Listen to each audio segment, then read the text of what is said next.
This is bait. Life outside the Federal Witness Protection Program. A very dangerous way to exist. Skinhead, deadhead, everybody, gun bad, situation, aggravation, everybody, allegation, innocence, on the news, everybody, dog food, bang bang, shot dead, everybody, gun bad. All I wanna say is that they don't really care about us. The case of genocide for the ICC. Hey, it's Susan. Welcome to tonight's episode of War Crimes Unit. Nice to see you. I've got to throw this in before I go to bed because obviously there's spies coming out of everywhere. And then I just tried to call and see if I could get a wake-up call from the hotel that I'm staying at, Extended Stay America in Tucson, Arizona, and they've refused to do a wake-up call. I've come up with some kind of lies. It's the lies of America. So obviously there's a scandal. I had spies upstairs. I can hear them. Obviously using me for an FBI investigation or whatever the hell kind of crap you want to call it.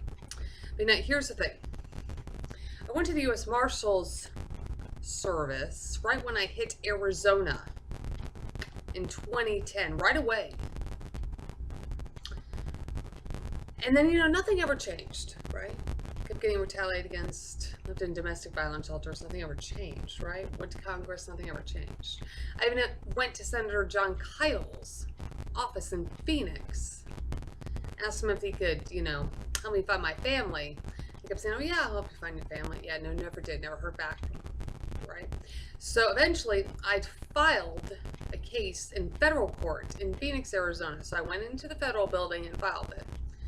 The case is Nicely versus Weish, CV 11978 PHCECV. Criminal intent. Lose all witnesses to the case. Stopped by the marshal's office after I did the filings and all that, and I'm like, you know what, Deputy Jennifer, I can't even reach my family. What do I do? She said to make missing persons reports on my family. You know what? It just seems like, call me crazy. It just seems like that somebody could have told me that before then. But you know what? I don't know police policies and procedures. But there was a year, and let's see, about a year delay, almost a year delay. Close to a year delay before someone tells me to make missing persons reports on my family. So, here's the thing. I don't know what happened to all these other people in the dates. But that would be very, very important in this case, why there would be delays. Why would there be delays? Right? Delays from anywhere. Perhaps, I guess, apparently the Justice Department's supposed to be doing something about that, but you know what, whatever excuse there is. Keep in mind, America's full of a lot of excuses. And they can defend themselves. All I can say right now is that I'm the last known core witness to be alive. And there's obviously a plot to make sure that doesn't happen, that I'm not left. So I'm going to read to you Genocide, America's Love Affair with Al-Qaeda, the 20-year saga of a man ICE can't deport because of everyone else. And in it talks about the missing witnesses. Okay, so it starts off with international criminal law violation, genocide, Article 6C, genocide by deliberately inflicting conditions of life calculated to bring about physical destruction. Elements of crime, Roman Statute, International Criminal Court, The Hague, Netherlands. Dear members of Congress, I would like to start off this request to your office with a quote from the popular TV show In Plain Sight. I believe it will help you give a sense of the magnitude of the situation at hand. Quote, since 1970, the Federal Witness Protection Program has relocated thousands of witnesses, some criminal and some not, to neighborhoods all across the country. Every one of those individuals shares a unique attribute, distinguishing them from the rest of the general population, and that is, somebody wants them dead. End quote. I have researched the Federal Witness Protection Program, WITSEC, and generally speaking, it's designed to work. Why none of the witnesses in this case were placed in this program is intentional. It is not the only case like this known to exist in American history. Daily, I debate on publicly recommending reporting suspicious terrorism-related criminal activity to the appropriate authorities. Clearly, an end result such as genocide is not something I would want another individual or family to be subjected to. Unfortunately, I've learned the hard way that when it comes to affairs by the American government, there is very little truth in the advertising. As a victim of a 20-year saga intersecting the terrorism nexus at year 7, today I can only ask these questions of my own government about my son's biological father.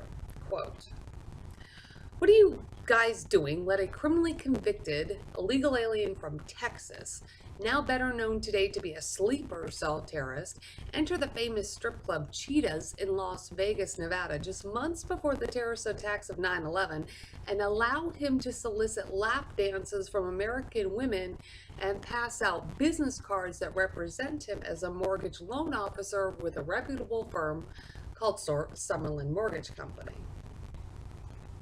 End quote. As I explained to the U.S. Department of State in 2006, had there not been this mistake, this oversight in the state of Texas, I never would have met him. And it also means I wouldn't be in this mess. Additionally, I wouldn't be contacting your office for assistance today. Texas didn't want him back conspiracy, Save Adrian Project, aggressive criminal intent. According to what I was told by Homeland Security in 2005 after his arrest, he was supposed to go back to Texas, then come back to Las Vegas, Nevada. But Texas didn't want him back, and something about not wanting to pay for an extradition. Months after, someone recommended his release from the North Las Vegas Detention Center, which could possibly be the Las Vegas FBI rather than the DHS.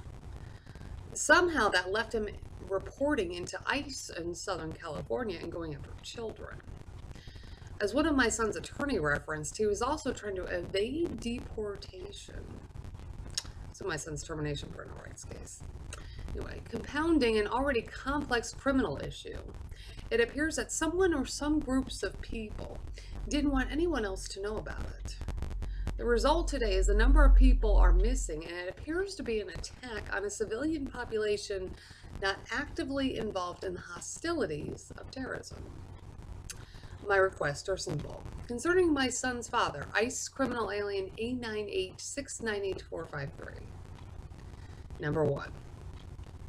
A summary of the criminal charges when he was arrested by Homeland Security investigations in March of 2005. To the best of my understanding, there were many felony charges. Number 2. Confirmation that he was held in the North Las Vegas Detention Center without bail. Number 3. A copy of his recommendation for release from the North Las Vegas Detention Center. Number 4. The name of the person or persons who approved his release, including what government agency they work for. Number 5. The conditions of his release. Number 6. A full copy of his plea bargain suspected to exist. Number 7. Confirmation that the state of Texas, quote, didn't want him back and, quote, didn't want to pay for an extradition. Number 8, confirmation that he is really from Iran. Number 9, confirmation that he did not provide identification for a paternity test in Humboldt County, California that he requested. Number 10, a calculation of child support arrears to include how much he should have been paying had he been properly identified for child support assets versus what was ordered by the court. Number 11, names of any gangs or terrorist organizations he is associated with. Number 12, confirmation of any children other than the 2 siblings already known, Adrian and Brooke. Cyrus Adrian Safavi, my son, Brooke Bahar Safavi, his half-sister, mother's Tabitha Mueller. Okay, concerning victims and witnesses. Documents to show my identity in the federal computer database. Documents to show my son's identity in the federal computer database. Documents to show that the U.S. Department of State intervened in a similar family law case in Colorado. And that case was, the father was considered by the government to be a terrorist or involved in terrorism, and the mother and children were not. And the family court was having a difficult time making court orders. Number 4.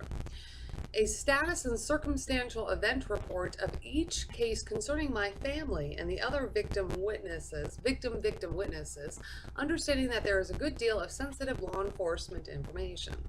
Examples of the kind of information I'm seeking are as follows. quote, this is an example. Your son, Cyrus Adrian Safavi, was assaulted by, quote, XYZ on, quote, date in, quote, city, state, country, and then resided in, quote, city, state, country by, with, quote, XYZ and, quote, legally placed within the constructs of a legal trade bargain for criminal, terrorism information or otherwise by XYZ on date and is now located within city, state, country and is alive or dead and involved in human bomb, child soldier, or XYZ activities involving this motive, he can or cannot be recovered or rescued, alive or dead, due to jurisdiction. Your mother, Brenda K. Knisley, was kidnapped by XYZ on date in city, state, country and found in, quote, type of dwelling in, quote, city, state, country and in, quote, alive, dead, suffering. And the motive is, quote, XYZ and, quote, she can or cannot be rescued or recovered alive or dead due to jurisdiction. Your cousin, Yvonne Wambach, was murdered by XYZ on date in city, state, country through method of murder, and the location of her body is in city, state, country, and the motive is XYZ. She can or cannot be recovered or rescued, alive or dead, due to jurisdiction. Your son's half-sister, Brooke Bahar Safavi, was assaulted on date by XYZ in city, state, country and kidnapped by XYZ after Senator Harry Reid opened up an FBI investigation and legally placed within the constructs of a legal trade bargain for criminal information by XYZ on date and now located within city, state, country and is currently involved in sex trafficking or XYZ. Involving this motive. She can or cannot be rescued or recovered alive or dead due to jurisdiction.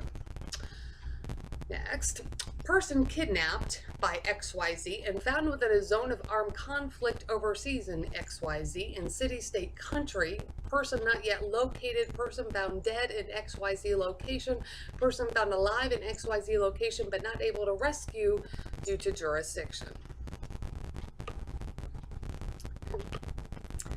So here's a missing victim witness list.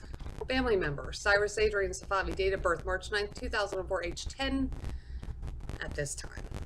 Special needs minor, child last known to be alive, Las Vegas, Nevada in 2008. Circumstances, witness tampering, missing after a major assault. Brooke Bahar Safavi, date of birth, unknown, about age 13 to 14 as of 2014. Occupation, minor, child last known to be alive, North Las Vegas, Nevada in 2010. Circumstances, witness tampering. Brenda K. Knisley, RN, date of birth June 11, 1941. Occupation, retired registered nurse. Last known to be alive in Henderson, Nevada in 2007. Circumstances, witness tampering. Paul Andrew Knisley, date of birth October 15, 1977. Occupation, customer support, GE Capital. Last known to be alive in Dayton, Ohio, 2007. According to my mom. Yvonne Wambach, unknown, date of birth unknown, about age 50, occupation management, Kodak. Last known to be alive, Rochester, New York in 2007. Circumstances, witness tampering. Rick Wambach, date of birth unknown, about age 50 to 52, occupation management, Kodak. Last known to be alive, Rochester, New York, 2007. Circumstances, witness tampering. I cannot remember the names of their two kids for the life of me. I think it's a mental block. Okay, but they have two female children. So female child 1 and 2, Wambach child. They're about probably age 20 to 24 at this time. Last known to be alive, Rochester, New York in 2007. Circumstances, witness tampering. Tammy Glasser Campbell, date of birth unknown, about age 48, occupation civil engineer, city of Cincinnati. Last known to be alive, Cincinnati, Ohio, 2007. Circumstances, witness tampering. David Campbell, date of birth unknown, about age 48, occupation school teacher, last known to be alive, Cincinnati, Ohio, 2007. And they have one child. I know them to have one child. Date of birth unknown, I'm guessing about age 10 to 20. Unknown occupation other than being, of course, a minor child, last known to be alive in Cincinnati, Ohio in 2007. Circumstances, witness tampering. Jason Gibbons, who's an attorney. Date of birth unknown, about age 55, corporate business attorney, last known to be alive in Cleveland, Ohio in 2010. Circumstances, witness tampering, major. Has to do with my son and this guy, Mark Moore, and attorney Randy Roski, questioned attorney Randy Roski in 2010. Elizabeth Gibbons, date of birth unknown, about age 50, occupation social worker, last known to be alive, Cleveland, Ohio, 2010. Circumstances, witness tampering. Elizabeth Gibbons, date of birth. Actually, I'm sorry. So children. Date of birth. 2 to 3 children, ranging from approximate ages of 10 to 20. Last known to be alive in Cleveland, Ohio in 2010.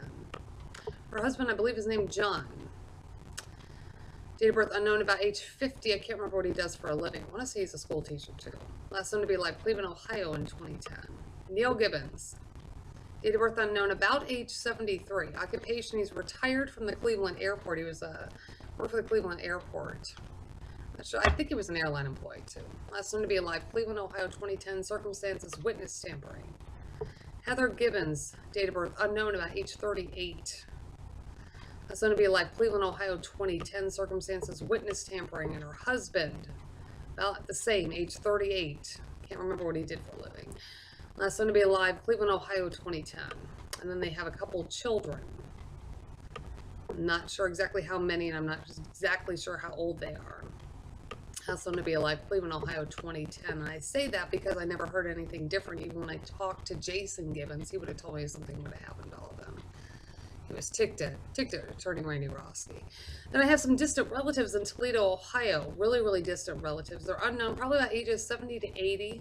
Could even be older. They're all retired. Last known to be alive, Toledo, Ohio, 2007. I say that because my mom would have talked to them. That's about the last time I talked to my mom. Circumstances, witness tampering. Joe Van Dusen. Date of birth, we had the same birthday, May 18th. She's about age 85 to 90 if she's still alive. She's retired. Soon to be alive in Texas, dear God. Probably dead in Texas. They probably killed her. Apparently, she went and moved her and her husband, Ray, moved, retired. They wanted to be with their daughter, Lynn, in Texas. I actually tried to call their daughter, Lynn, when I found them in the phone book.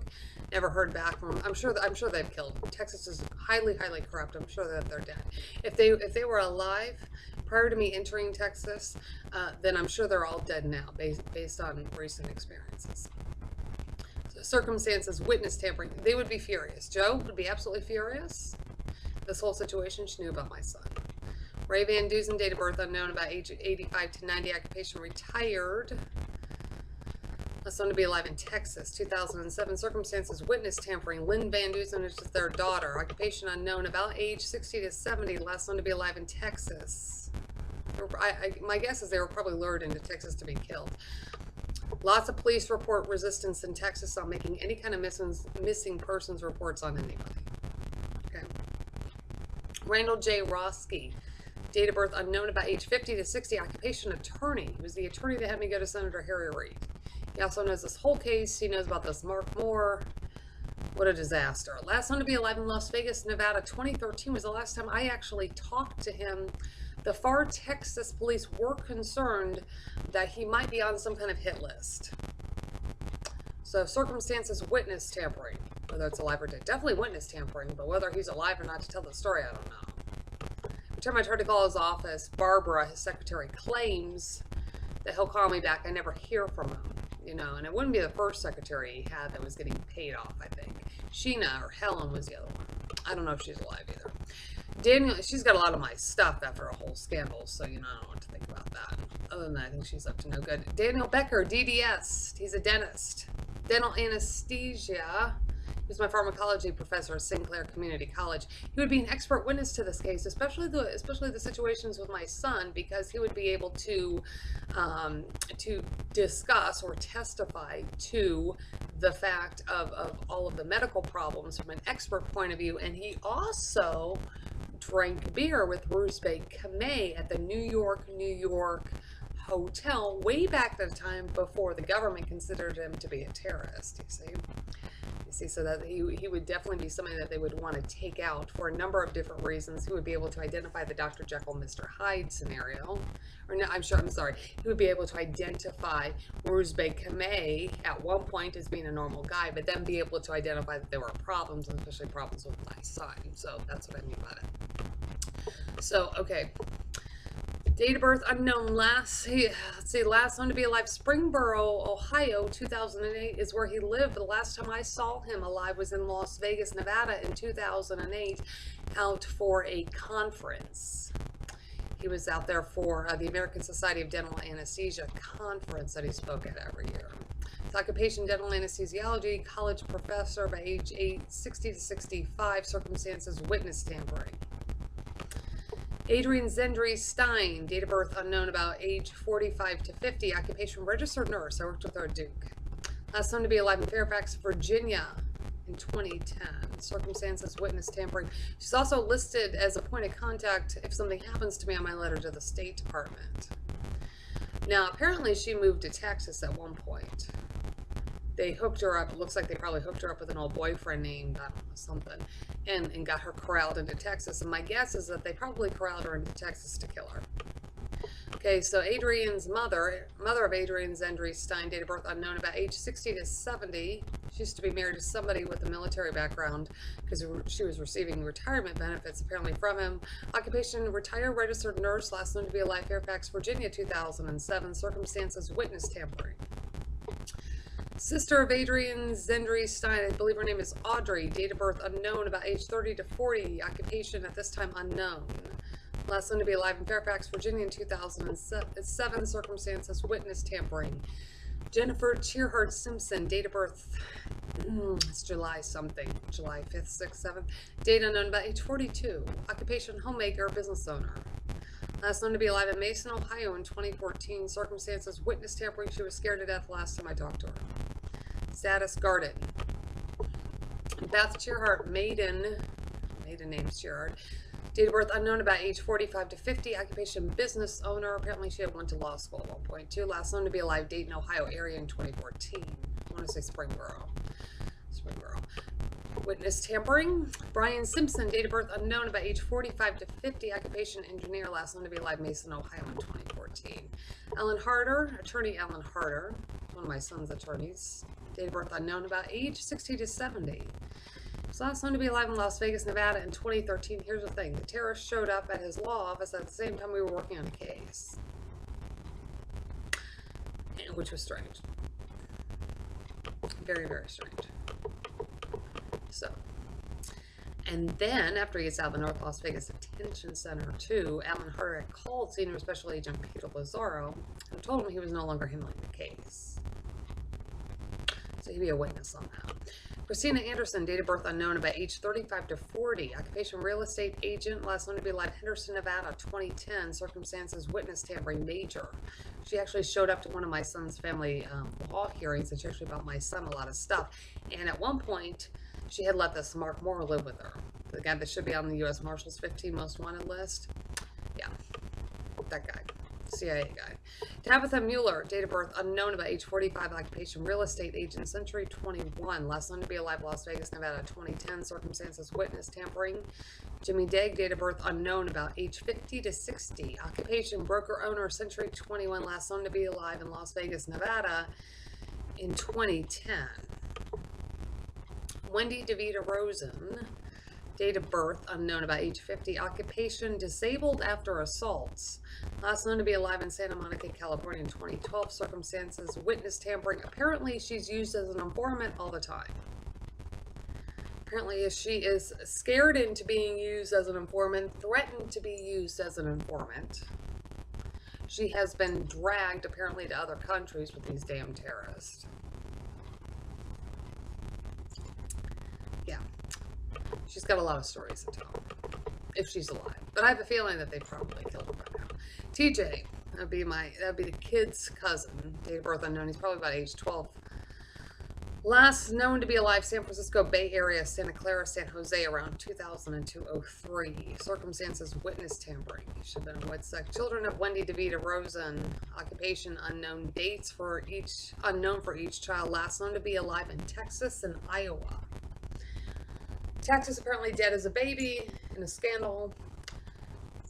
2012, her 2 daughters are alive in Iowa. Circumstances, witness tampering. Urmatova, occupation unknown, date of birth unknown, last known to be alive in Tucson, Arizona in 2011. Circumstances, witness tampering, missing after a gang assault.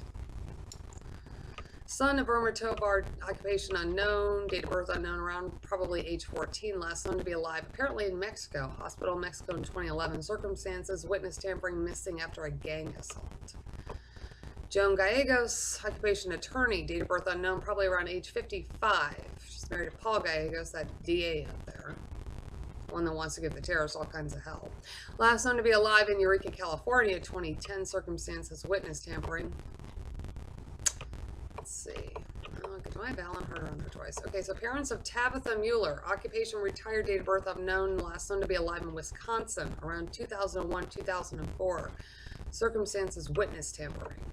David Glasser, occupation unknown, retired, date of birth unknown, probably about age 70, last known to be alive in Pennsylvania, 2007, and his wife, the same. Witness tampering wife of his David Glasser. So they probably killed her too, because see, that's Tammy and Yvonne. That's David is her father. So if they killed, which I'm sure that they probably have, if they kill Yvonne and Rick up there in Rochester, they probably made a point to take out her dad too, David Glasser, and his wife. Yeah, I think she might even have kids of her own, his new wife. Their mother died when they were very, very young. Marilyn died very, very young. Okay, so then we have the high-risk group. So there's a lot of employees of Sunrise Hospital and Medical Center that would be able to identify the terrorist. Back at a time when he was Ruse Bay-Kamei, a lot of people went out to dinner with all of us. We all went out. We all went to the clubs. We went out to dinner, shows, stuff that normal people do. See, they would be able to identify him in that capacity. A lot of my nurse friends, employees of Sunrise Hospital Medical Center, he even came into Sunrise Hospital Medical Center. And then he was a patient at University Medical Center, like practically right after I met him. Collapsed at a casino, at the Mandalay Bay Casino, when we were having dinner. There was a patient there. Okay, so then we have the employees of St. Joseph Hospital and Medical Center up in Eureka, California. So University Medical Center, that's in Las Vegas, Nevada. Employees of St. Joseph Hospital and Medical Center, that's in Eureka, California, 2004. So we have witness tampering there. This is all witness tampering. They would be able to identify these problems with dad wanting to take him to Iran. Okay, so employees of UCSF. He did enter the NICU, I think, once, him and his mom. But then would not give his personal information to Medi-Cal within that hospital. So, but anyway, a lot of at least somebody might have recognized him, or he might be on some kind of security camera at UCSF at one point in 2004. So circumstances, witness tampering there. And we have the employees of his mortgage companies that he worked for. So Desert Valley Mortgage, so it'd be many employees in Las Vegas, Nevada, in and around 2001 to 2002. And then employees of Summerlin Mortgage Company, including the broker, her name was Diane, I can't remember her last name, last known to be alive, Las Vegas, Nevada. Okay. And then, and then we never know what the heck that they're going to come up with as far as some of the people that they've hacked. And then, this is broken out of the water. So they have obviously hacked this underground legal firm for domestic violence victims somewhere up in the New England states. And it was a situation in which Suzanne Clark, whose father is apparently retired from the National Security Agency, set this whole thing up with this underground legal firm for my son and I to be able to change our identity through them. And then that ended up going south, and they ended up wanting to basically just, conspire with the terrorists. Basically what it boiled down to. So New England says 2007, but see, if they were ever interviewed, then that would be a problem, because they wouldn't be able to say, they wouldn't be able to give anybody a reason reason as to why they might have been hacked. You see, many other healthcare professionals throughout Las Vegas would at least know of these situations if they had never met him. Employees of Venture Realty, employees of Century 21 Advantage Gold, employees of KCI, both in Las Vegas, Nevada, Orange County, California, and even at corporate. Employees of U.S. Bank in their mortgage division, because he did a lot of loans through U.S. Bank, and same thing with Countrywide. U.S. Bank was one of his favorites. Employees of Wells Fargo in their mortgage division. He did the home loan for my house. Many title companies. He had a mailbox at one of the UPS stores in Summerlin. They would be able to identify Ruth Bay Kamei.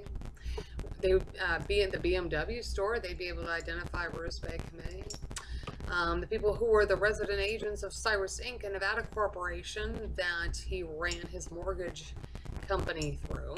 Key Realty, apparently he took his mortgage loan officer class there. They'd be able to identify this as well. You see, so we have then Chavez Folger, a staff member for Senator Harry Reid's Las Vegas office, claimed to have not received the congressional response letter from ICE dated March 11th, 2010. I had to fax it to their office. From there, Mr. Folger was able to locate other congressional response letters, none of which I have a copy. One letter he read to me was very detailed. It said the words to the effect of national security, terrorism, no evidence of, and he also said, I bet you have lawsuits to file. Senator Harry Reid's office also received some kind of apology letter from the FBI, and he gave the name of gave me the name of Agent J. Creamer in the FBI Office of Congressional Affairs in Washington, D.C., and encouraged me to call him. I didn't want to call the FBI, I hate the FBI. Why Senator Harry Reid's office forgave them, I haven't, and I never will. So anyway, Mr. Folger told me that they opened up an FBI investigation. I don't know if that means FBI Internal Affairs, the Office of the Inspector General, or both. People went missing shortly after, including a child, and the attacks on me have been widespread nationwide. Many people, including law enforcement, have pushed me back to the FBI for what appears to be an effort for the FBI to keep jurisdiction and prevent their task force from going to prison, despite being cited by ICE. I will have no part of this insanity. When FBI agents contact me, I call ICE and the U.S. Marshal Service. It's also one of the many reasons I continue this case under international law. But anyway, so that's my position to Congress, but it would also be information for the ICC. Updates on the missing witnesses would be appreciated in my name. Okay, so this is on Amazon, and I, included some evidence with it, including pictures of my son. But so these are the people that would have information. So in the event, these would be the big players. So in the event that something happens to me before anything ever gets prosecuted, now you know where to look. Okay, that's tonight's episode of War Crimes Unit. Keep your stun gun or machine gun handy. There's war criminals and terrorists out there. I'll see you next time.